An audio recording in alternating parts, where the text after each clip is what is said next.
আসসালামু আলাইকুম সুপ্রিয় শিক্ষার্থী, ওয়েলকাম টু ম্যাথ পার্ক। আশা করি সকলে ভালো আছেন। আজকে আলোচনা করব অনার্স দ্বিতীয় বর্ষের মেথড অফ স্ট্যাটিক্স বা পরিসংখ্যান 2 এর শেষ মুহূর্তের প্রস্তুতি নিয়ে। অর্থাৎ শেষ মুহূর্তে আপনারা কি কি চ্যাপ্টার পড়ে আপনারা ভালো একটা রেজাল্ট নিয়ে আসতে পারেন। আপনাদের বইয়ে অনেকগুলো চ্যাপ্টার রয়েছে, সেখান থেকে আমি গুরুত্বপূর্ণ 8টি চ্যাপ্টার আপনাদের জন্য নিয়েছি, যা পড়ে আপনারা মূলত A+ টার্গেট নিয়ে পড়বেন বা ফার্স্ট ক্লাসের জন্য আমরা পড়ব।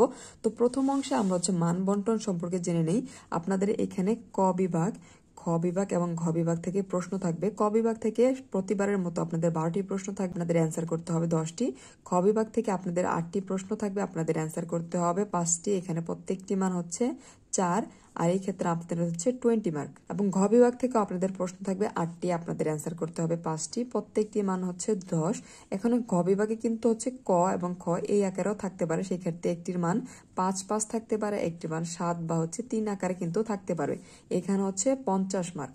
অর্থাৎ লক্ষ্য করুন, ঘ বিভাগে কিন্তু আপনাদের সর্বোচ্চ মার্ক রয়েছে। সেই ক্ষেত্রে ভালো একটি রেজাল্টের জন্য কিন্তু ঘ বিভাগের গুরুত্ব অপরিসীম। অর্থাৎ আপনারা যদি ঘ বিভাগ কেন্দ্রিক পড়াশোনা করেন, যে সকল অধ্যায় থেকে ঘ বিভাগের প্রশ্ন হয়ে থাকে সেই সকল অধ্যায়গুলো যদি আগে শেষ করতে পারেন, সেক্ষেত্রে 50 মার্ক কিন্তু আপনারা ইজিলি তুলতে পারবেন। 50 মার্ক তুললে কিন্তু আপনাদের ফার্স্ট ক্লাস তোলা একদম ইজি হয়ে যাবে। আপনাদের ফার্স্ট ক্লাস রিটেনে যদি 43 থেকে 48 মার্ক আপনারা তুলতে পারেন, সেক্ষেত্রে ইজিলি কিন্তু আপনারা ফার্স্ট ক্লাস পেয়ে যাবেন। আপনারা ঘ বিভাগ কেন্দ্রিক পড়াশোনার পাশাপাশি আপনারা ক বিভাগ কিন্তু ভালো করে পড়বেন। ক বিভাগের জন্য বিগত 2016 থেকে 21 সাল বোর্ড কোশ্চেন শেষ করলে আপনারা 8 থেকে 9টি প্রশ্ন ইনশাআল্লাহ কমন পেয়ে যাবেন। এইখানে এই মার্ক ঘ বিভাগ কেন্দ্রিক পড়াশোনা করলে এবং ক এই যদি শেষ করতে পারেন, তাহলে কিন্তু A+ আপনাদের খুব ইজিলি চলে আসবে। আমরা এখন অধ্যায় সম্পর্কে জানি। এখানে আপনাদের শেষ মুহূর্তের জন্য, অর্থাৎ যাদের প্রিপারেশন একবারে নেই কিন্তু ভালো একটি রেজাল্ট করতে চান, তাদের জন্য আমি গুরুত্বপূর্ণ চ্যাপ্টার নিয়েছি। এই চ্যাপ্টার থেকে কিন্তু আপনাদের সবচাইতে বেশি মার্কের প্রশ্ন হয়ে থাকে। এখানে খেয়াল করুন, প্রথমে রয়েছে কাই বর্গ বিন্যাস, F বিন্যাস, টি বিন্যাস। এই তিনটি থেকে কিন্তু 100% আপনাদের 25 থেকে 30 মার্কের প্রশ্ন প্রত্যেক বছর হয়ে থাকে। অর্থাৎ সবচেয়ে গুরুত্বপূর্ণ এটি, কারণ এই অধ্যায় থেকে প্রশ্ন মিস হয়। যারা A+ কেন্দ্রিক অর্থাৎ ফার্স্ট ক্লাস, যারা ফার্স্ট ক্লাস কেন্দ্রিক পড়াশোনা করবেন, তারা এই 8টি চ্যাপ্টার অবশ্যই পড়বেন। অর্থাৎ এই 8টি চ্যাপ্টারের কোনো বিকল্প নেই। এইখান থেকে যদি একটি চ্যাপ্টার আপনারা গ্যাপ দিয়ে থাকেন বা বাদ দেন, তবে কিন্তু ফার্স্ট ক্লাস তোলা আপনাদের জন্য অনেক কঠিন হয়ে যাবে। দুঃখিত, এটা হবে A+। যারা A+ টার্গেট নিয়ে পড়াশোনা করবেন, তারা সম্পূর্ণ এগুলো শেষ করবেন।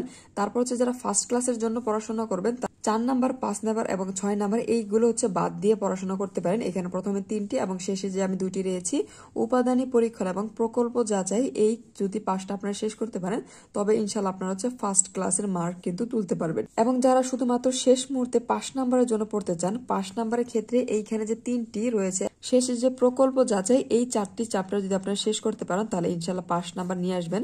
5 নাম্বারের ক্ষেত্রে আমি আবারও বলছি, ক বিভাগ কিন্তু মাস্ট আপনারা পড়বেন।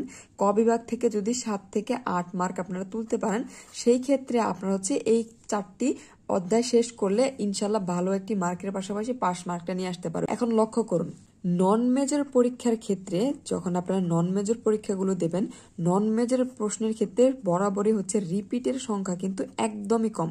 অর্থাৎ ধরা যায় 50%ও কিন্তু রিপিট হয় না। আর বর্তমানে যে জাতীয় বিশ্ববিদ্যালয়ের প্রশ্ন প্যাটার্ন রয়েছে, সেখানে কিন্তু রিপিটের সংখ্যা একদমই কম। অবশ্যই আপনাদের বেসিক সম্পর্কে ধারণা রাখতে হবে।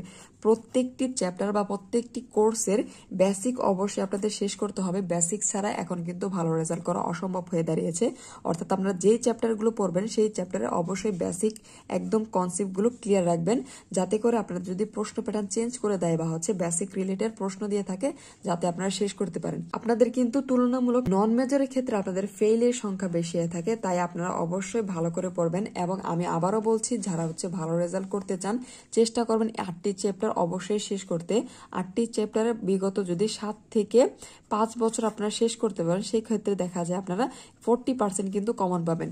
আমি আবারও বলছি 40%, কারণ বিগত বছরের প্রশ্নগুলোতে আপনাদের রিপিটের সংখ্যা বেশি ছিল, এখন কিন্তু রিপিটের সংখ্যা অনেক কম। তাই অবশ্যই বিস্তারিত পড়বেন এবং এই চ্যাপ্টারগুলো শেষ করার অবশ্যই চেষ্টা করবেন।